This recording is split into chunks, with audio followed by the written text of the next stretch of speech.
அஸ்ஸலாமு அலைக்கும் வரஹ்மத்துல்லாஹி வபரகாத்துஹு. வளர்ச்சியை ஏற்படுத்தும் தர்மம். அல்லாஹுடைய தூதர் ஸல்லல்லாஹு அலைஹி வஸல்லம் அவர்கள் கூறினார்கள், யார் முறையான சம்பாத்தியத்தில் ஒரு பேரிச்சம் பழத்தின் மதிப்புக்கு தர்மம் செய்தாரோ அல்லாஹ் பரிசுத்தமானவற்றை தவிர வேறெதையும் ஏற்றுக்கொள்வதில்லை. அப்படி வழங்கப்படுவதை நிச்சயமாக அல்லாஹ் தன்னுடைய வலதுகரத்தால் ஏற்று, பிறகு நீங்கள் உங்களின் குதிரை குட்டியை வளர்ப்பது போன்று அதன் நன்மையை மலை போல் உயரும் அளவுக்கு வளர்த்து விடுவான். இந்த செய்தி அபூ ஹுரைரா ரலியல்லாஹு அன்ஹு அவர்கள் மூலமாக அறிவிக்கப்பட்டு ஸஹீஹுல் புகாரியிலே 1410 என்ற எண்ணிலே பதிவு செய்யப்பட்டிருக்கிறது. குர்ஆனிலே அல்லாஹ் ஒரு இடத்திலே குறிப்பிடுகின்ற போது, அல்லாஹுடைய தூதரே, அல்லாஹுடைய பாதையில் தங்கள் பொருட்களை செலவு செய்கின்றவர்களுடைய பொருட்களின் உதாரணம்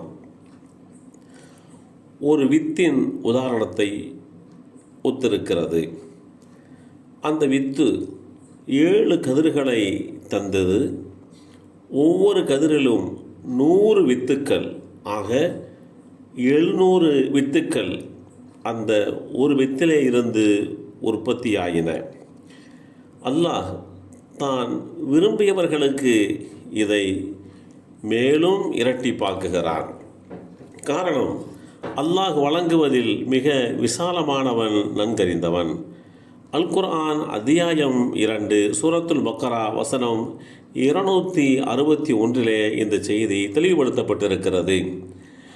700 என்பது அல்ல, அதிலேயும் இரட்டிப்பாக்கப்படும் என்று அல்லாஹு தஆலா தன்னுடைய விசால தன்மையை இந்த தர்மத்திற்கு வழங்குகிறான் என்பதைத்தான் நாம் இங்கே தெளிவுபடுத்த கடமைப்பட்டிருக்கிறோம்.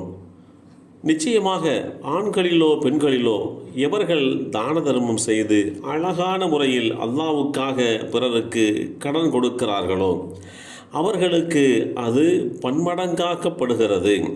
மேலும் அவர்களுக்கு மிக்க கண்ணியமான நற்கூலியும் உண்டு. அல் குர்ஆன் அத்தியாயம் 57 சூரத்துல் ஹதீத் வசனம் 18 இந்த செய்தி தெளிவுபடுத்தப்பட்டிருக்கிறது. ஒரு ஏழைக்கு தானம் கொடுப்பது நம்மை படைத்த இரட்சகனாகிய அல்லாஹ்வுக்கு கடன் கொடுப்பதை போன்று என்று அல்லாஹு தஆலா இந்த வசனத்தின் வாயிலாக ஏழைகள் மீது இரக்கம் காட்டுவது, அவர்களுக்காக வேண்டி நாம் வாரி வழங்குவது, அது சிறிய பொருளாக இருந்த போதிலும் கூட அதற்கு பன்மடங்கான நற்கூலி வழங்கப்படும் என்பதை வேதமறை குர்ஆனில் வாயிலாகவும் அல்லாஹ் மிக தெளிவாக எடுத்துச் சொல்கிறான். அந்த அடிப்படையிலே நாம் சிந்திக்க முற்படுகின்ற போது அல்லாஹு தஆலா இன்னும் மிக தெளிவாக சொல்கிறான். அல்லாஹ் தர்மங்களை வளர்க்கிறான்.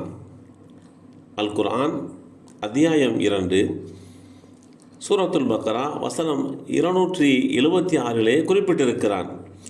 அந்த வளர்ச்சி மிகப்பெரிய வளர்ச்சியாக வந்து விடுகின்றது என்பதோடு மாத்திரமல்லாமல் அந்த வளர்ச்சிக்கு பன்மடங்கான நற்கூலி வழங்கப்படுகிறது என்பதையும், தர்மத்துடைய முக்கியத்தையும் ஒரு வரியில் சொல்வதாக இருந்தால், தர்மம் என்பது மறு உலக வாழ்க்கையின் வெற்றிக்குரிய முன்னேற்பாடு என்று சொல்லலாம்.